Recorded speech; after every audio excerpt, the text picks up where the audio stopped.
el candidato primero de Keiko Fujimori para liderar el Congreso? ¿Podría haber ocurrido eso? No lo sé, no tengo idea, pero no creo. Yo creo que ya hay una simbiosis de intereses y de decisiones en las cuales ya están embarcados y que están premiando esa vía de decisiones irracionales, creo yo, ¿no? El asunto es, vuelvo a pensar, es decir, ¿por qué sigues en la vía que te está desplumando? Entonces, una vía que habría que explorar como hipótesis, bueno, es que no les importa la satisfacción ciudadana, que ella le da espacio en su partido a una serie de gente que lo que tiene interés es controlar poder judicial para sus negocios y que por lo tanto la política no es un fin, la política es un medio para que la gente pueda penetrar esas instituciones. Esa es una opción. Otra opción es que la irracionalidad responde a que, bueno, lo que decías tú, nunca voy a ganar la elección por las buenas. O sea, porque además si he perdido con los dos candidatos, los peores candidatos que podía haber en la política peruana, o sea, has perdido con Humala y con PPK, ¿a quién le puedes ganar? ¿No es cierto? Entonces también puede ser que hayan decidido, mira, ¿sabes qué? Vamos a ganar a la mala. Y entonces ahí están los reportajes de Ricardo Uceda mostrando cómo hay penetración importante en la OMPE y en los organismos ganar electorales. A la mala con ¿no? las consecuencias que eso va a tener para la institucionalidad o lo que queda de la institucionalidad en el país, ¿no? O sea, digo, es otra hipótesis para tratar de explicar por qué decides porque pareciera quedarte que es la ambición por el poder, sí. pero también por mantener el poder. Pareciera que es una tendencia natural, estar en el poder, pero mantenerlo. Bueno, pero es que si sigues por esta vía no lo vas a mantener, porque en las próximas elecciones vas a tener un cuarto de los congresistas que tienes ahora y tal vez no vas a pasar a segunda vuelta. ¿En las próximas elecciones te refieres al 21? Claro. Claro, pero si tú manejas el Congreso y manejas las instituciones, también puedes manejar las elecciones. Esa es la tercera hipótesis. Tercera que se me ocurre. Pareciera que es eso, es decir, si yo copo todo, hago lo que me da la gana, bloqueo a cualquiera y llego yo tranquila.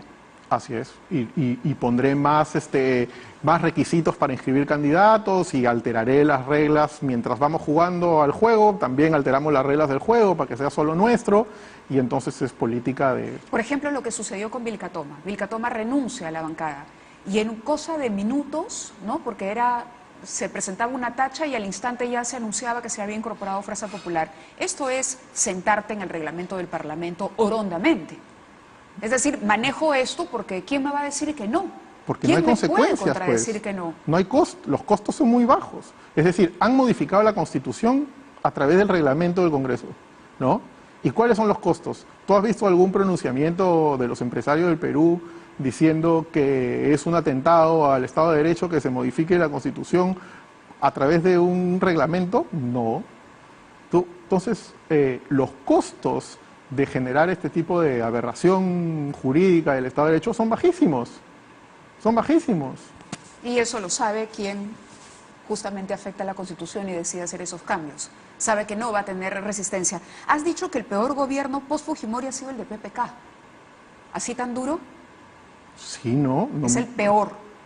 El peor. Pero comparte con nosotros ese análisis, por favor, ahora que vamos a escuchar mañana a su sucesor.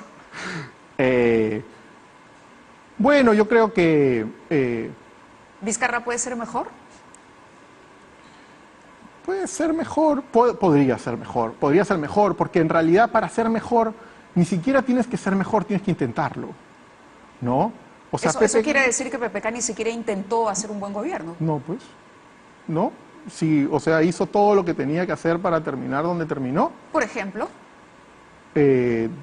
Básicamente, yo creo, renunció pronto a tener la simpatía del electorado que había votado por él.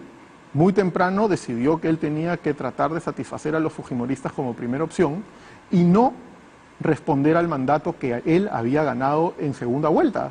Y por lo tanto, el resultado de eso ha sido catastrófico. El Perú, el crecimiento económico es la mitad de lo que es el 2016 cuando él asume el poder.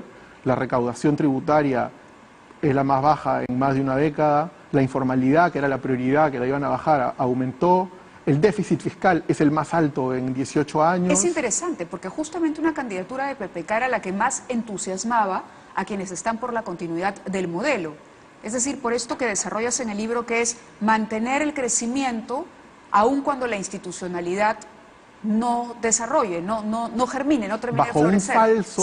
Bajo un imaginado chantaje, según el cual, si tú peleas por la educación de género, si tú peleas por las reformas al interior del Estado, por seguir con las reformas tipo Servir, vas a generar ruido político y entonces se van a enfriar las inversiones y ese es finalmente el chantaje imaginario que ha gobernado al Perú en los últimos Entonces, años. ¿estarías por un gobierno más bien como el que proponía Ollanta Humala? No, porque Humala hizo lo mismo. Humala, o sea, es decir, Humala no es una interrupción de lo que yo llamo el hortelanismo como forma de gobernar el Perú. Humala, básicamente, un presidente más bien gris que se amoldó a lo que se venía haciendo. Su ministro de Economía, independientemente si nos parece bien o mal lo que hacía, era el viceministro de Alan García inmediatamente antes. Su viceministra de Hacienda siguió siendo viceministra de PPK en la gestión de PPK. Entonces, una continuidad que tiene mucho de positivo en algunos ámbitos, pero que no puede hacernos olvidar que lo que ha primado es una continuidad de olvido, de primacía de las inversiones, de facilitar la vía de la inversión privada, sin un mayor interés en la vida institucional, democrática. En la República. En la República. Y claro, mantener el desarrollo de la República. Y estamos cosechando lo que sembramos. Yo no creo que aquí nadie pueda decir, ¿qué pasó? ¿Cayó del cielo?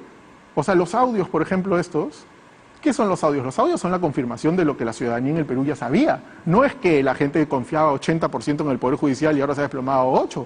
La gente ya sabía que el Poder Judicial estaba lleno de esto. Entonces, lo que estamos viendo en realidad es la visibilización de un gradual proceso de deterioro que viene de antes. Aquí lo que pasa es que sí es cierto que en un montón de dimensiones, yo creo que la coyuntura del 2016 en adelante agudizó una serie de problemas aquí, ¿no? Y en eso sí yo creo que hay que decirlo, es la debacle de la derecha peruana, es la catástrofe de la derecha peruana que logró su escenario soñado, es decir, la derecha presidente y Congreso de derecha. Claro, porque lo tuvieron todo. Ese era el escenario y uno decía, bueno, no podemos estar en un mejor país, porque es Keiko o PPK, ¿no? Bueno, a ojos justamente de la derecha el panorama era maravilloso. Claro, y además la derecha siempre ha tenido esta visión en la cual lo peor que le puede pasar al país es el outsider, el antisistema, el rojo. Bueno, pues ahí está, tenían ejecutivo y legislativo. ¿Y qué han hecho? ¿Y por qué la izquierda tampoco ha aparecido como debería aparecer en una situación como esta? Si fue la debacle de la derecha, ¿por qué la izquierda no ha aprovechado y se ha recolocado? ¿Qué le ha pasado a la izquierda? Yo creo que en algún sentido porque el ánimo de la elección del 2016 nunca se acabó. Es decir, es una elección que nunca terminó de parte de todos los actores. Entonces la izquierda en realidad ha vivido todo este tiempo asustada del fujimorismo, porque es como que la segunda vuelta se ha prolongado, ¿no? Y lo ves en el primer pedido de vacancia de Kuczynski. La izquierda, a mi modo de ver sorprendentemente, bueno, parte de la izquierda, porque fue una facción que decide mantenerlo en el poder. En cualquier otra circunstancia de no haber primado el miedo al fujimorismo, se hubieran sumado a vacar a Kuczynski, pero no lo hicieron, en parte porque me parece que el ánimo de la elección del 2016 se ha prolongado, ¿no?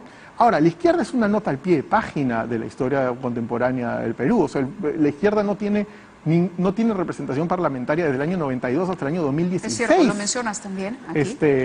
Entonces, digamos... Pero ahora sí tiene, ¿no? Y tiene dos grupos y aparecen, opinan, digamos, en comparación a los últimos dos gobiernos. Ahora están jugando un papel, sobre todo público, porque en el papel real...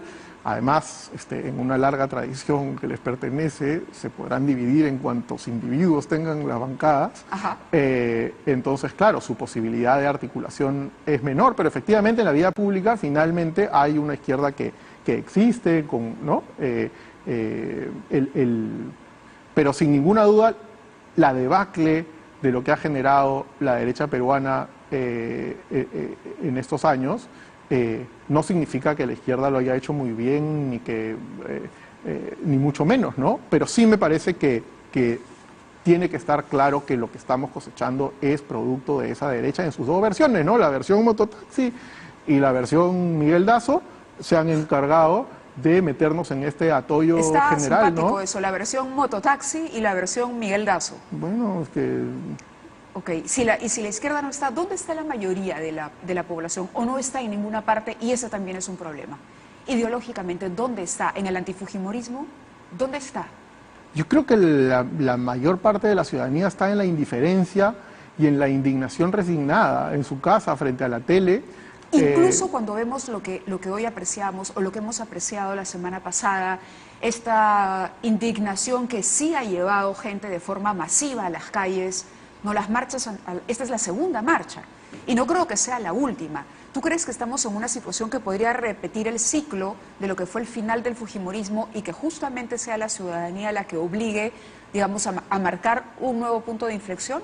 Mira, yo creo que la comparación que a mí me gusta, no la comparación que a mí me gustaría hacer no es con la del fin del fujimorismo. Yo creo que estamos en un momento en el que necesitamos el equivalente de lo que se hizo el año 87, 88, cuando se organizó la ciudadanía y Vargas Llosa en defensa de la libertad económica. Contra la estatización. Yo creo que hoy estamos en una situación en la que se necesita algo análogo para la defensa de las libertades políticas y civiles. ¿Qué nos falta? Yo creo que la indignación está ahí. Evidentemente faltan dos cosas.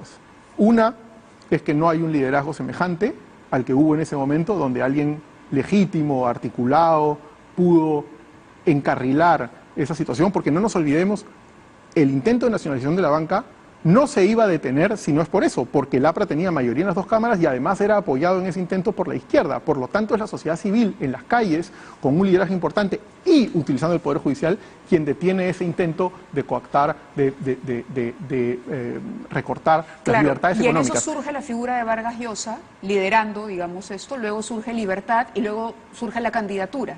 Pero, perdón. Sí.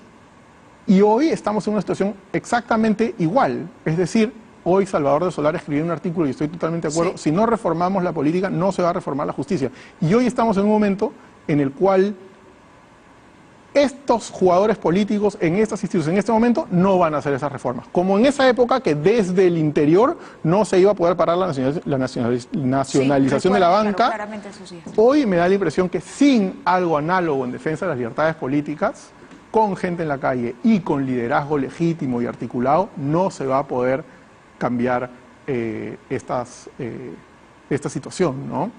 Ahora, Daniela Bugatás y otros analistas hablaban o proponen, ¿no? Una, adelanto de elecciones, otros, asamblea constituyente. ¿Son estas alternativas?